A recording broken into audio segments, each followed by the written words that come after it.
Hello and welcome back to my channel. Today's video is another what I thrifted versus how I styled it. I have an entire series of these types of videos, so if you enjoy this one and want more inspiration, I will have that playlist linked below.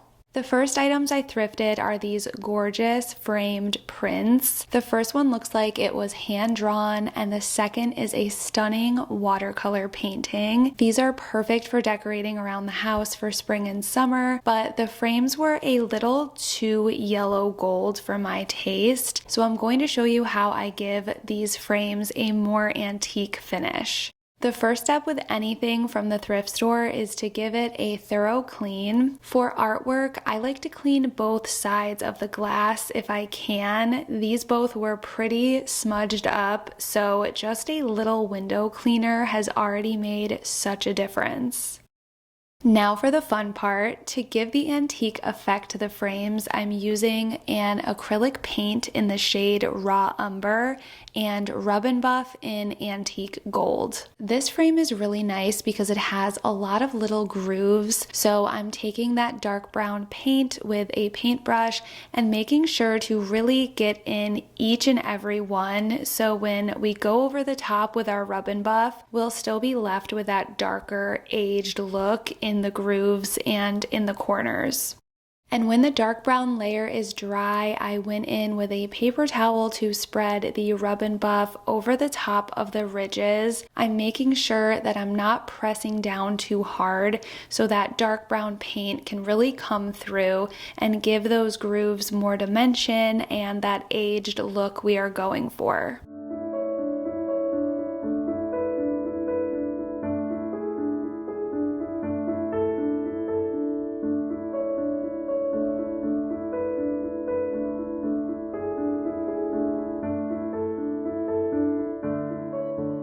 And then I'm just repeating the process on the other frame. This one doesn't have the ridges, so I'm focusing instead on adding the dark brown paint into all of the crevices, into the corners, and then again I'm lightly going over the top with the Rub and Buff. This frame was also marked up a lot. It had a bunch of scratches and red marks all over it, and the Rub and Buff covered everything so nicely.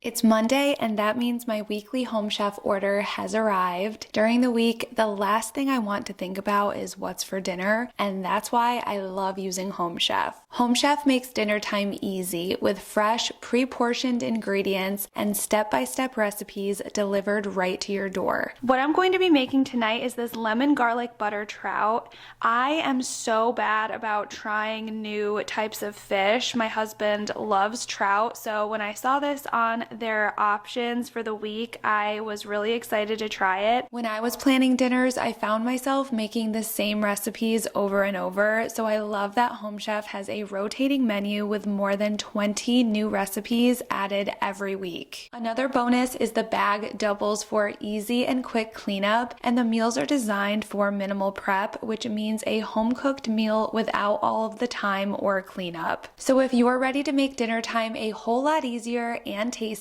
give Home Chef a try. Right now you can get 50% off and free shipping on your first Home Chef box with code JessicaG50 by scanning the QR code or clicking on the link in my description box. I thrifted this stunning glass piece for $1.99. It looks like it's some kind of candy dish, but I love to think outside the box, so let's get this cleaned up, and I can't wait to show you what I do with this one.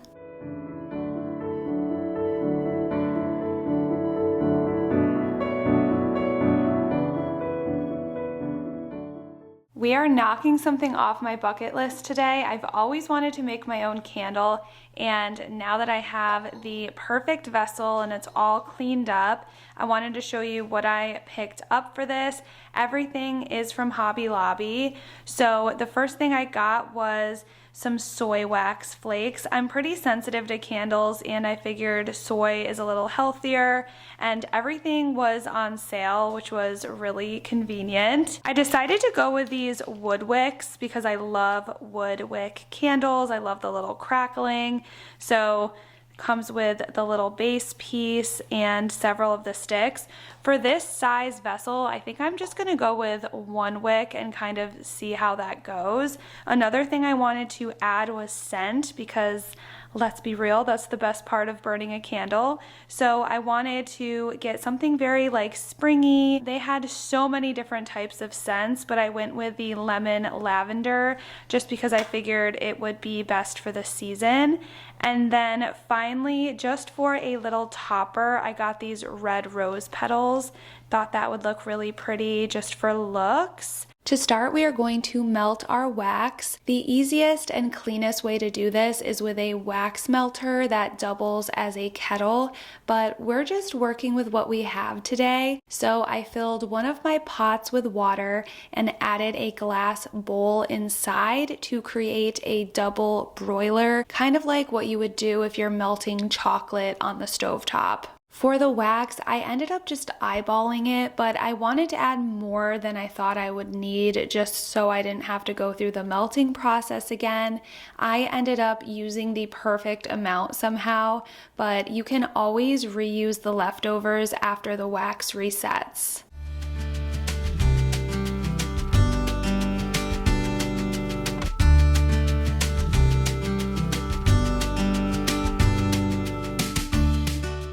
Now that my wax was fully melted, I put my wood wick on the metal base and I'm going to dip the bottom of it into the hot wax and press it into my vessel so that it dries and holds the wick in place. And while that dries, I'm adding in the candle scent to my wax. Again, I'm just eyeballing this, and honestly, I wish I had added a little bit more. I can smell the scent, but I wish it was a little bit stronger. The wax has hardened and my wick is now secure, and this is where I really wish I had a candle warmer kettle because transferring the wax was a little messy, but I just laid down some layers to protect my table and used a funnel to help get the wax into this teapot. This was a good way to get the melted wax cleanly into my vessel.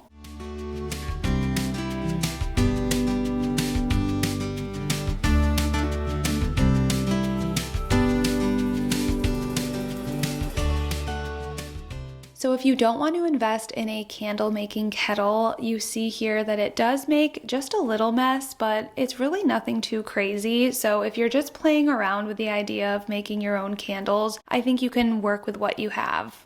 And here you can already see the wax is starting to dry at the bottom. It took about 45 minutes for the wax to not be in liquid form anymore, but it is recommended to let the candle fully set for 24 hours before burning. And of course, I totally forgot to add the dried rose petals, so the next day I went in with a lighter and melted just a thin layer on top to add in my petals, and these will also continue to set into the wax as it burns. The wick was really easy to trim with just a pair of scissors. I wasn't sure how much of a wick to leave, and as you'll see, I ended up leaving a little too much.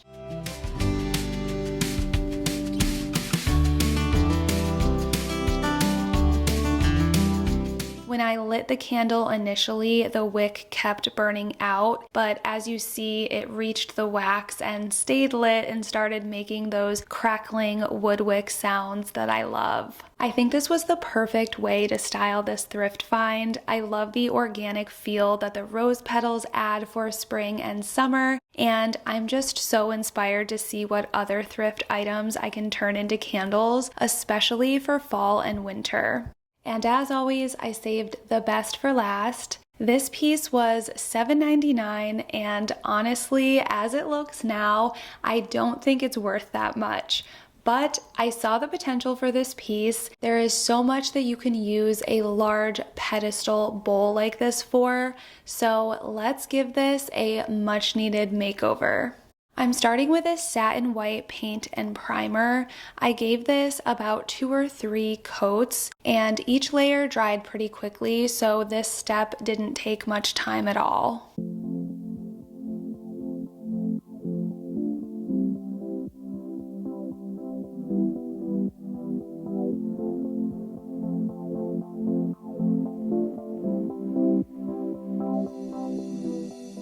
And as I was doing this DIY, it brought me back to my farmhouse style days where I would literally white chalk paint anything and everything in my home. I thought that adding a layer of white chalk paint to my decor and furniture was the epitome of style. And it's just so funny how our tastes can evolve and be influenced throughout the years. It's so fun to look back on my previous videos and just see how things have changed.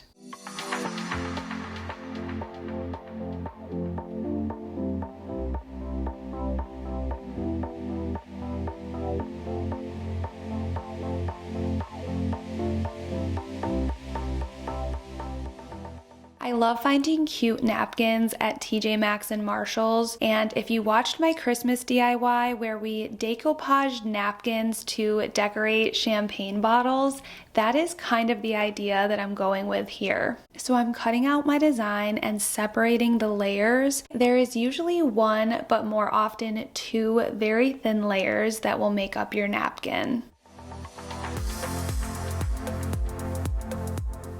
And using a sponge brush, I'm adding a thin layer of Mod Podge. This first layer is going to act as our glue. So we're just going to gently press the design on top. And then we are going to be sealing that with another thin layer of Mod Podge.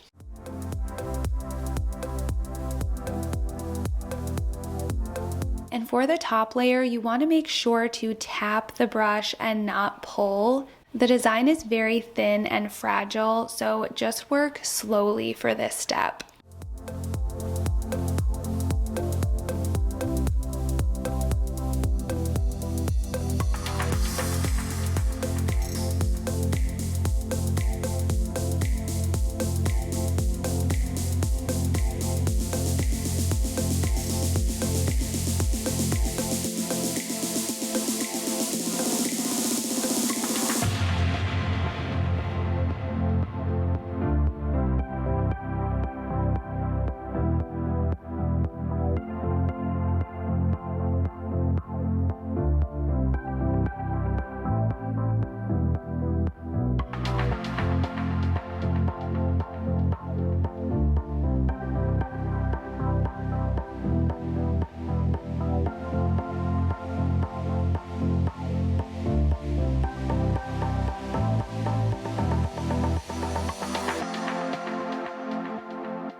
have never spent so much time on a single DIY before. I went back and forth and painted, then repainted this thing so many times. I started with this darker blue shade, finished it, decided I hated the way it looked, went in and repainted a portion of that white again, decoupaged a few more areas, and ultimately this is what I ended up with, and I love it so much. And the last step, to make this piece look more glossy like pottery, I am sealing it with a few coats of gloss acrylic sealer.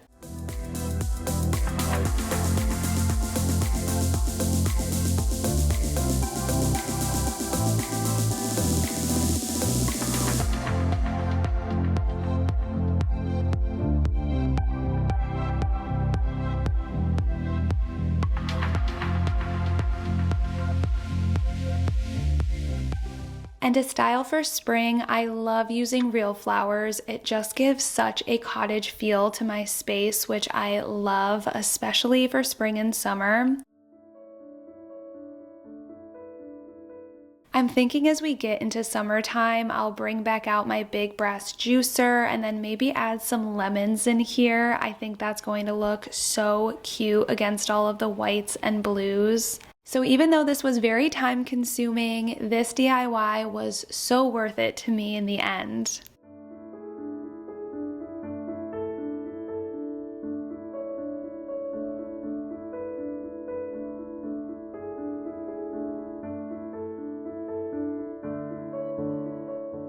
Thank you all so much for watching. I hope this video gave you some inspiration for your next thrift trip.